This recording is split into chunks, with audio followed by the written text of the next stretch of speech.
Serial ام عائشہ کی next آنے والے ایپیسوڈ میں نوشین بیگم کو بھی موقع ہاتھ سے جانے نہیں دیتی۔ ایسے کو بھی موقع ملتا ہے تو یہ ایسا کے اوپر ڈانس کروانے کی کوشش کرتی ہے۔ یہ ایسا کو بھی اتنا زیادہ خراب کر چکی ہیں کہ عائشہ جو ہے اس معاملے میں بڑی پریشان رہنا شروع کر دیتی کہ بھئی اب کیا کیا جائے، کس طرح سے جو اپنے آپ کو اس مشکل سے اس معاملات سے نکالا جائے۔ ایک نوکرانی ہوتی ہے وہ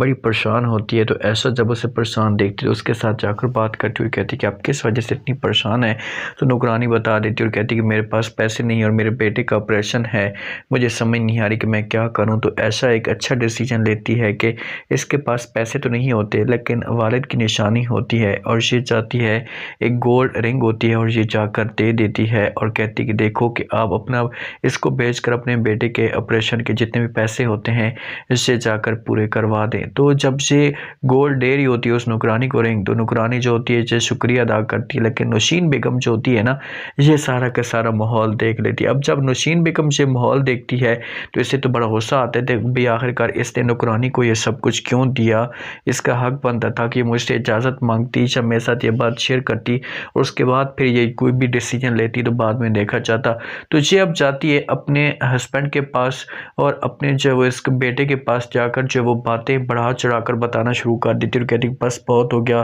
اسے جب سے لڑکی مجھے نیچے گرانا چاہتی ہے، مجھے نیچے کرنا چاہتی ہے، اس سے سب کچھ کیا چل رہا ہے، میں ایسے تو یہ چیزیں برداشت نہیں کر سکتی۔ تو جس وقت جہاں پر ام عائشہ کا جو سسر ہوگا اسمیر کا والد فرقان صاحب، یہ جب سنے گا تو وہ عائشہ کو اپنے پاس بلائے گا، اسمیر بھی وہاں پر موجود ہوگا، تو عائشہ سے پوچھے گا، عائشہ کو کہے گا کہ تمہارے والد کی بیٹا نشانی تھی اور تم نے چاہے وہ کیوں دے دیے اسے۔ تو آگے سے عائشہ جو ہوتی ہے یہ بات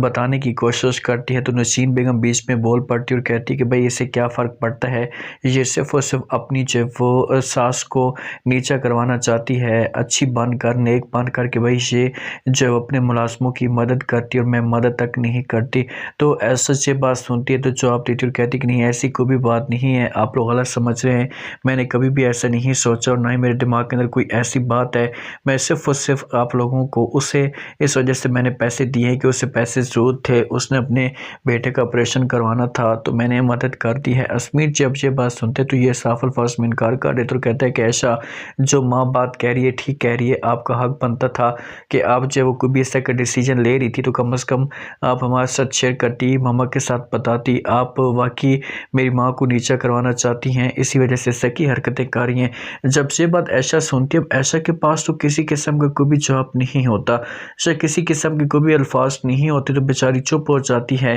سمجھانے کی کوشش تو کرتی ہے لیکن کوئی بھی اس کی بات کے اوپر توجہ تک نہیں دیتا اور جہاں سے جو وہ ناراض ہو کر چلا جائے گا۔ اسمیر غصہ بھی کرے گا، نوشین بیگم تو بڑی خوش ہو جائے گی، اسے تو موقع چاہیے تھا، وہ تو یہ موقع ڈھونڈ رہی تھی کہ بھئی کب مجھے موقع ملیں گے کہ میں جو وہ عائشہ کو ذلیل اور خوار کرتی رہوں، صرف اور صرف عائشہ کو نیچے دکھلوانا چاہتی ہے، اسی وجہ سے سب کچھ کروا رہی ہے۔ نوشین بیگم چاہتی ہے اور جا کر مام کے ساتھ بات کرتی ہے، مام کی سوچ کو چینج کرنے کی کوشش کرتی اور کہتی ہے کہ دیکھو